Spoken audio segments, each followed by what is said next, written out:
Add remember headers to JSON response using JSON renderer.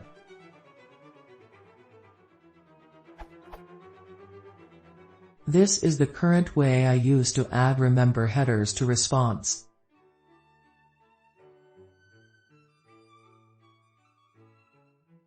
But my JS is waiting for the response, successful, true, message, auth OK.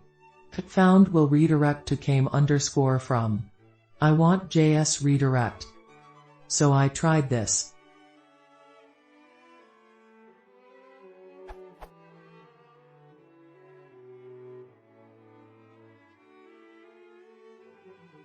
But since the remember headers are never added to the response, it will be never authenticated on the other side of the moon. So my question is how to add those remember headers using JSON renderer?